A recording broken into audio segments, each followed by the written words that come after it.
What is going on, everybody? Is Alex coming back at you with another video. And today we're going to be doing round 2 of 4, this mock draft. So if you guys love mock drafts, feel free to stay along, enjoy the ride. Of course, watch round 1 if you guys are new. All the links are in the description for things like my website where we post in my articles. And then you can also listen to podcasts where I'm going to have exclusive player breakdowns right now. Quarterback Caleb Ellaby out of, I believe, Western Michigan. I'm pretty damn sure about that one. Yeah, he is up there. I'm probably gonna redo it anyways, but super cool. Definitely check those out. Of course, Discord, Twitter, Instagram. Feel free to hit me up at any one of those. But without further ado, let's kick into this, man. I have watched the video yesterday. I was thinking about fully redoing the mock because I didn't like how low energy I was. I just woke up. I was about to kill myself in boxing. So don't worry, emphasis on the boxing part. But all jokes aside, yeah, I was like, ooh, I was not proud of that video. So I apologize to you guys for that. But I am pretty damn proud of the thumbnail work. I'm not gonna lie. I'm pretty proud of myself for that. But the Jaguars are sitting here. I think the best route to go with them after going Evan Neal, number 1 overall, would be to look at an edge rusher. And again, you can go a plethora of routes. You can go Majai here.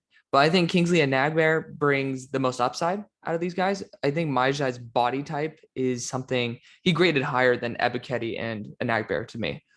Obviously, very marginally, but Enagbare brings a much better platform. Majai he's just a little bit lanky for my liking and can probably get moved around a bit in the run game. I think Kingsley is actually much better, well-rounded than most edge rushers in this class. So I'm a pretty big fan of Kingsley on this squad. You can use him outside or inside, wherever the hell you want. And that versatility will allow him to grow and get more opportunities to play. I think that's honestly a steal at this point. Another round 1 edge defender for me, which I'm not mistaken. Let me count these guys. So I know I got the main 3 right here. Then we got Ojabo, and then we also have Jermaine Johnson in there. Let's see if we got anybody else. Travon Walker, we got 6. We'll just continue counting this hand. We got 6. Then we got 7 for Kingsley. Majai 8. Or did I just say? Yeah, okay. Jesus, I can't even count. And then obviously Ebiketie 9. So I have 9 first-round quality edge defenders in this class, and that's ridiculous. Of course, that's according to my grading scale, not putting them in my top 32. My thought 32, yes. 34 for the Lions. So wide receiver is a big issue. Problem is, unless you're getting George Pickens, you're not really getting the best value. You could, I think, wide receiver is such a big issue. The problem is strong safety is as well. So you have to balance that one out. Unfortunately, guys, you have to realize that when you take one position, you're giving up value on another. Wide receiver is a huge issue for this team, and George Pickens should probably be this pick. I think he's a phenomenal athlete. And also, I think in terms of realism, you're not going to go 3 defensive players in the top 34. So obviously we stole Devin Lloyd. We got Aidan Hutchinson. I don't think you go on a 3rd time with Jordan Battle or Lewis Cine at strong safety, because obviously that's a huge ass need. But I think, again, you can address that in free agency, and it's not realistic to go 3 impact defenders. Even though I'd be fine with it, I still think George Pickens is a phenomenal wide receiver, a good addition to the squad. Number 35 with the Jets. So I think linebacker is probably the position I want to target most for this team. It is. We already got a defensive back. I don't think we need to go 2 of them. Christian Harris is just going to be shooting his draft stock up. That's why I'm saying this. He's a guy who heavily developed his IQ, and you've seen it throughout the entire year. I thought he wasn't ready, and he finally showed they took that last step in that championship game. There were just some very key plays there that was NFL caliber. So I think that he definitely jumped his stock up to this high. I think it's a phenomenal value as well. You got offensive line, and you also got a defensive back god. Now you can have Christian Harris to grow with Mosley there. That's a good start. There's 3 guys here who I think are phenomenal. I think Henry T is going to be going back, but you got Christian Harris, Smith, and Muma. They're all really high caliber linebackers. I actually have a 1st-round grade on Muma. He's not in my top 32 again, but Christian Harris, he has that hype. He performed against the best of the best. So I think that he's going to be getting a lot of attention here. Number 36 with the Giants. So let's just take a look at what we did. We obviously got Ikem Ekwonu and George Karlaftis for this team. But when we want to look at who else is here, you could look again on the offensive line. Darian Kennard, I think he's a right tackle, though. You're double dipping at a position of not very much need. Let's just go by position. You might as well, just to make sure that we aren't missing out on anybody, because crazy fallers happen. It happens all the time. I mean, hell, DK Metcalf fell into the mid-second. Yeah, he had a crazy neck injury, but there's like with a talent that great, it was hard to see him falling past pick 15 because he was originally supposed to be like 8 to Buffalo or something. That was a long time ago. It takes me back.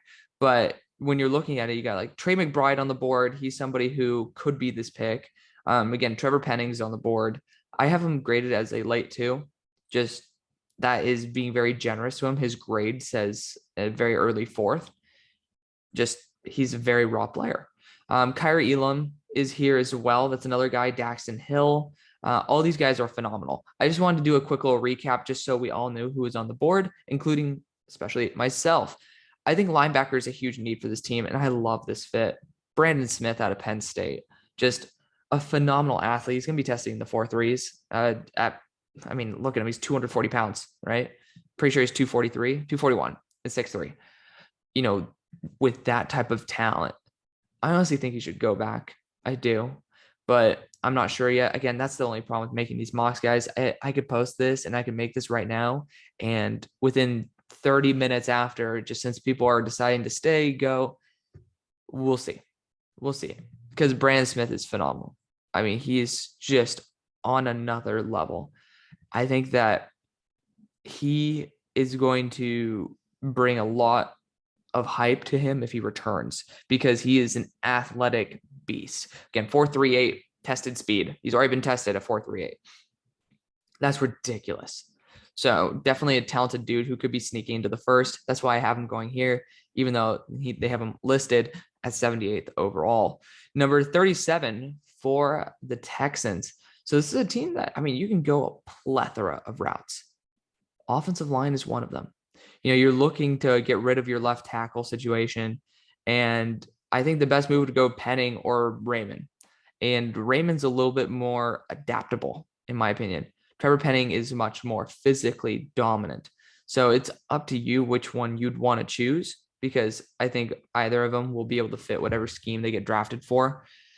Trevor brings some ungodly strength, but Bernard actually has some very high quality reps, and I think he'll put on some more weight in the NFL. He's still getting used to it, 2 years into playing tackle. I think he's going to be the selection here for the Texans, who are trying to ship Laramie Tunsil out. Number 38 for the Jets. So obviously, I think Trey McBride might be this pick, because again, you're getting a solidified round 1 quality tight end. And you do need receiver. So this is kind of the way to help out at receiver. You could go corner here with Kyrie Elam. That'd be a great selection. But I do think the value of Trey McBride, especially with Sam Laporta gone, like the value of tight ends starting to shrink a little bit. Jalen Weidermeyer is a weird one in the 3rd, but I think you got to solidify your claim on Trey McBride here. Christian Harris, Trey McBride, far from a shabby collection. Number 39, as I'm trying not to sneeze. I swear to God, it is killing me. The Bears are sitting here. They're going to do it. They're going to get Kyrie Elam, snagging a first-round talent. He used to be number, 10 on my big board. Just had a bit of an off year, and, you can't discount that. You can't. Of course, we do that with Derek Stingley, but Kyrie Elam's a little bit different. Just when you saw Derek Stingley at his best, it was a hell of a lot better than Kyrie Elam at his best. But Kyrie Elam is a guy who could fit seamlessly into the Bears defense. He'd be perfect pairing up with Jalen Johnson. It's just not many teams need him before this. You look at the Jaguars. I don't think after trading away a first-round quality corner from Florida, you're going to draft another one. And you could say for the Lions, you could do it. But, the Jets are the only other ones I really feel confident going Stingley. Or not Stingley. There you go. He's in my mind now. Kyrie Elam. Weird pick for the Bears. I've never done it before. But we're happy to do it anyways, because he'd be gone by the next pick. But this spot, this one, in my opinion, it should probably be Daxton Hill. When you look at the edge rushers, though, you could snag a really good one. But looking at the rest of the board, like when's our next pick? Are they projecting? They're projecting 60. So I think that it's the right move to solidify a very talented slot corner here. Because again, the value, I mean, you could go Marcus Jones later on and do stuff like that. It just is risky. You're starting to get into risky business once you start doing that versus some very talented edges that you can still take. Trevor Penning's a good option, though. You know what? I don't think slot corner is going to be as valuable to the Broncos as an offensive tackle. And you got Trevor Penning here who can mold. I think he's a lot better than Daniel Faalele right now. Faalele has some big issues to clean up. Some big issues. And I've been Daniel Faalele's biggest fan. He needs to clear some stuff up. So Trevor Penning going right here. Number 41 to the Eagles. Oh, God damn. The Seahawks. Woo. That was a slip if I've ever seen one. I mean, I would go Trent McDuffie, but I think Kyler Gordon's a little bit better for this squad. Boundary corner is certainly an issue. Offensive line is too. But I think Kyler Gordon brings that speed. Obviously, you look at Griffin, 4.38 tested speed. They do get speed out there on the corner position. And I kind of forgot where Sidney Jones went. For some reason, I have a weird itching feeling that it was Washington. Probably wasn't, but Kyler Gordon, obviously being Seattle, it's just going to be much easier to find a guy like that. Number 42 for Washington. I know Cameron Curl plays in the slot, guys. I know he can play in the slot. He can do this, he can do that. Daxton Hill can also play free safety too. I like that versatility. I want him to play in the slot because Cameron Curl can't play everywhere, right? So we're going to get Daxton Hill here. I think it's a phenomenal selection. Number 43 with the Falcons. Let's recheck the board to see how everybody's doing to make sure we're not losing anybody here. Yeah, there's some great players on the board. Some really high-end edge rushers as well, like Majai. I think that could have been a pick here for Seattle Seahawks as well. But you can, of course, get people later on too. This has to be pass rush, right? I'm going to go Majai just to change it up from Drake Jackson. Both of them are phenomenal edge rushers, but it's a team that desperately needs it. And wide receiver, you could have gone David Bell. I don't think the value is as good with David Bell as it is Majai Sanders. So for the Browns, the Browns are a team that I do not like drafting for. I'm just going to be straight up honest. I don't really see much of an issue with them. So I'm going to go Devontae Wyatt here out of Georgia, somebody who can provide some extra boost from the interior, pair up with Jordan Elliott. I think he's better than Jordan Davis. So why not, right? With the Baltimore Ravens on the board, I think they got to go after a corner at this point, right? They have to. But they need off the lineman too. And they do need a right tackle.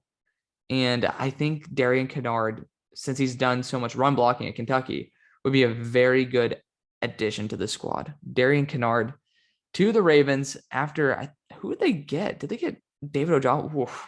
Damn. I mean, that's pretty nice. I'm not going to lie. I'm going to give myself some credit there. I do like that pick. 46 with the Vikings. So I think this might be a safety pick here. I don't know if you go back-to-back, though. I don't know if you go back-to-back.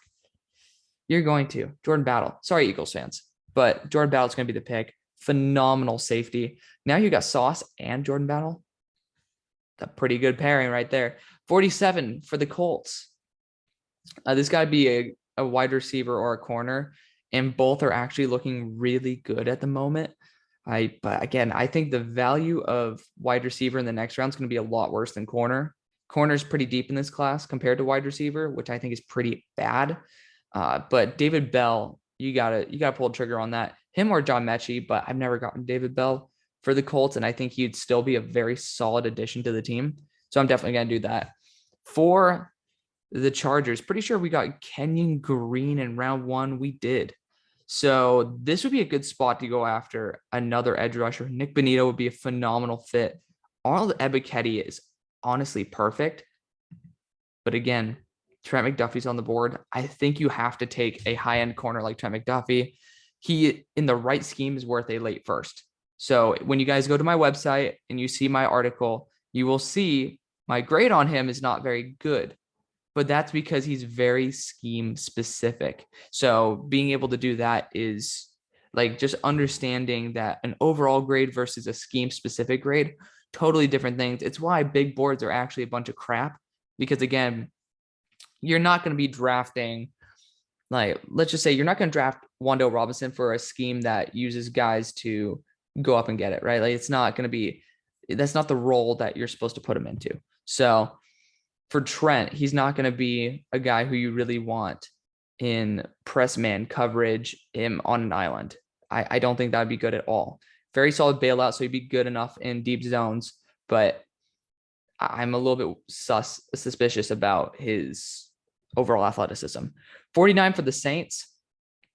Honestly, this is a team that doesn't need that much. We could go Lewis Cine here, definitely.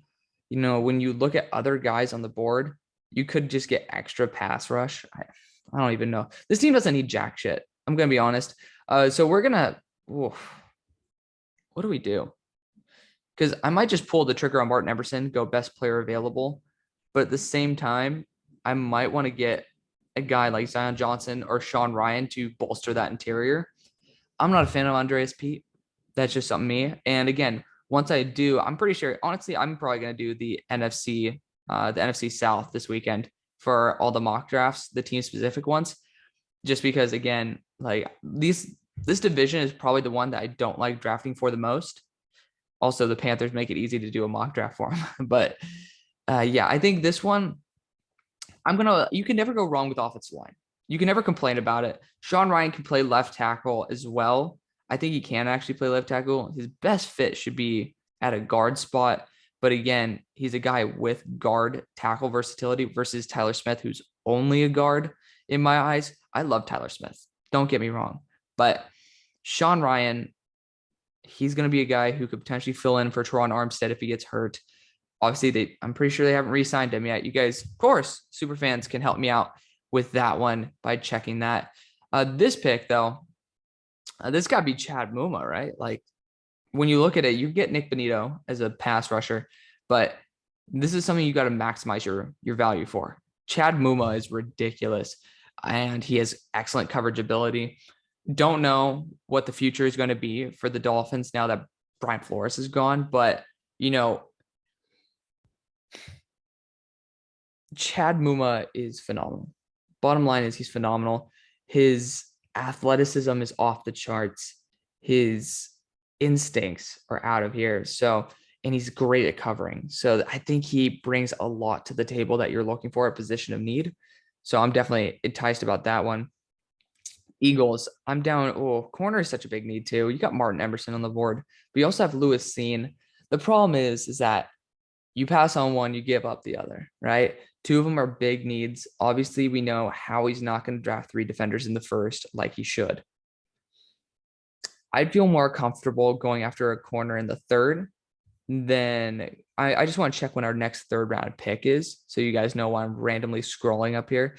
At 83, I think we could potentially get somebody like Tariq Woolen, Mario Goodrich, Darion Kendrick, and pass up on Martin. Versus you're going to have to be very lucky to get Nick Cross. I'm going to go Lewis Cine, who did a great job, an amazing job, defensive player of the game, of the championship. He's going to get some respect here. Number 52 for the Steelers. So this has to be 2 positions. Offensive line. So I see quite a few guys who I'd be intrigued with. Or corner, because Martin Emerson's here. The problem is, because tackle is such a big need. Like, do you wait to get a tackle? Do you decide, hey, I'm going to go to free agency for a tackle? Or you could do the same thing with a corner. Again, just Martin Emerson's talent is really good. And like, it's really top notch. It's hard for me to say I'm going to pass on him. When you look at the guards, I'd be pretty happy with Ed Ingram later on, right? Like, I don't think that guard is a position where I'm going to be dying to select unless you're going to put him at tackle. So is Daniel Failele, Max Mitchell, which I don't think the Steelers are going after guys like Failele anymore. So it's Max Mitchell or it's going to be Martin Emerson. And that's a really tough one. It's a very close call. And you could honestly toss in Perrion Winfrey and Travis Jones in here because the run defense is no bueno for the Steelers. It's really sucky. You could even toss in Darian Beavers here. I would pray to God they wouldn't take him. But when you look at what the Steelers really need, it's both positions. It is. I think the Steelers are going to be going after a corner at this point. They've drafted corners in round 2 before. It makes sense. Martin Emerson is somebody who the Steelers would probably really love to have. Also steals him from the Niners. Sorry, the Niners, but that's just the way it rolls. Just a guy who really, I mean, he's a phenomenal player. Leaving Darion Kendrick to the 49ers, I think that's probably the right move. You could pass on him because I do think you could use a couple boundary corners. We all know this when looking at your roster. I mean, I have a first-round edge player here, though. That being said, Arden Key should be re-signed. He had a phenomenal year. We're going to go Darion Kendrick still.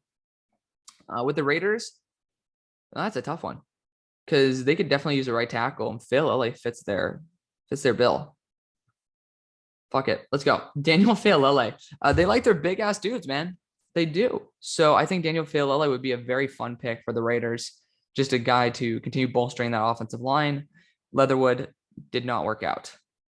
He still could, but yeah. At number 55, you could definitely look at John Mechie here. That would be a good option for sure. It's down to John Mechie. You could look at Darian Beavers here. I wouldn't want that. It's going to be down to John Mechie or Max Mitchell here because obviously I think Marcus Cannon's on the Texans. I'm forgetting Trent Brown is on a 1-year contract at right tackle. He's injury prone. I think honestly getting Max Mitchell at Louisiana would be a really good option for this team. So we're going to do it. We're screwing over everybody, including the Bengals, who I'm not sure. I think I took a tackle from round 1. I did. So sorry, Bengals fans. But regardless, the Cardinals are on the board. We took a corner round 1. We're going Arnold Ebiketie here. I think that's the right move. Arnold Ebiketie's a beast. You can put him on the outside. You can put him inside. This guy is going to be an absolute nightmare. I love him. I absolutely love him. For the Bengals, I think a guy with tackle versatility would be a good option. I think so. You got Jamari Sawyer here. You got Tyler Smith and Zion Johnson. Zion Johnson did play tackle quite a bit. He's going to be an established guard that can play tackle as well. That might be the best option. Tyler Smith, I think his best choice is going to be at guard. Again, he held so much because guys would just get around him. So we're going to go Zion Johnson here. You just got to do something to bolster it. Number 58, I think this is Tyler Smith. He's a great option for this team. I put him in the round 1 of my no trades mock for fun. He's a guy I have at number 32 or 33 on my big board now that it's been updated a little bit. So pretty excited to see that. The Cowboys, you guys need another Michael Gallup, and you just had one fall right into your lap. John Mechie, the third out of Alabama. It's a good choice. And then we got at number 60. Drake Jackson's still on the board here. That's kind of ridiculous. We might not be able to pass on him. Corner wise, yeah, it's like okay. And then slot corner wise, I'm not vibing with it. So linebacker, we could look at that. Not great. We got to address the other side of the ball with this pick, and we're going to be going Drake Jackson out of USC. Just a guy with a shit ton of potential. He definitely developed a little bit more this year.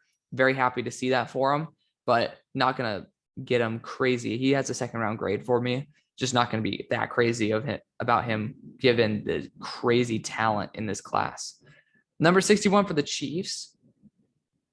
I think wide receiver wouldn't be a bad option here with Jalen Tolbert.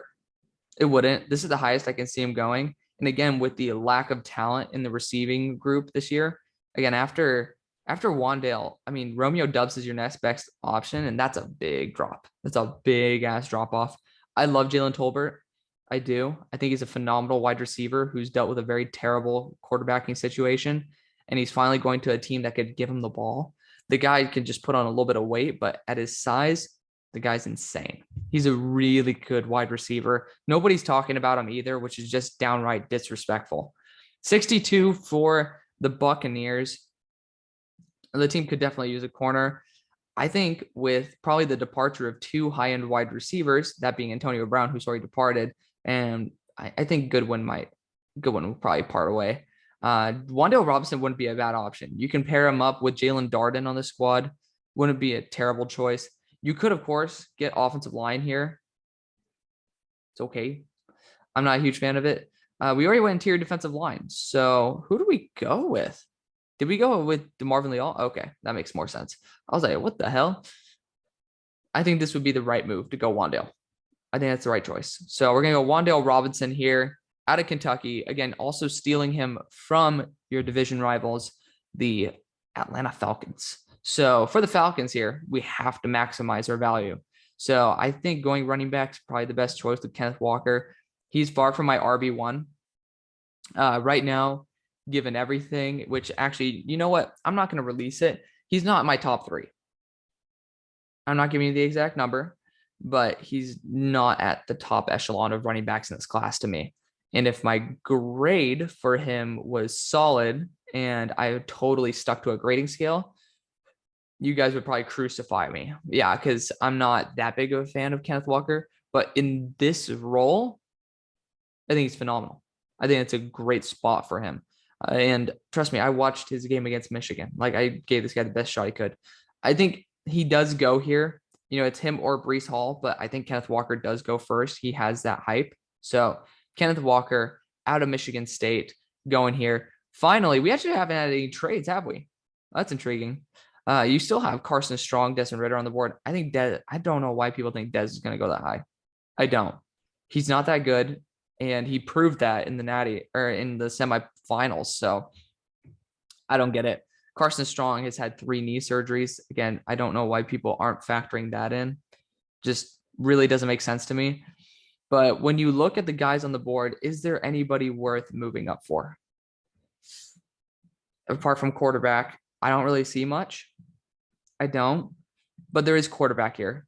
And this is honestly, who's here at the edge position? Because I do know that we do need to go edge eventually for Sam Williams is. Oh my God. Doesn't Sam Williams feel like a Packer? Doesn't he? He does. He feels like such a Packer. We're going to be sending him right there to Green Bay. No trades in the second, but that's because every team got exactly what they're looking for. Let me know what you guys think. I want to thank you guys so much for watching. See you guys tomorrow.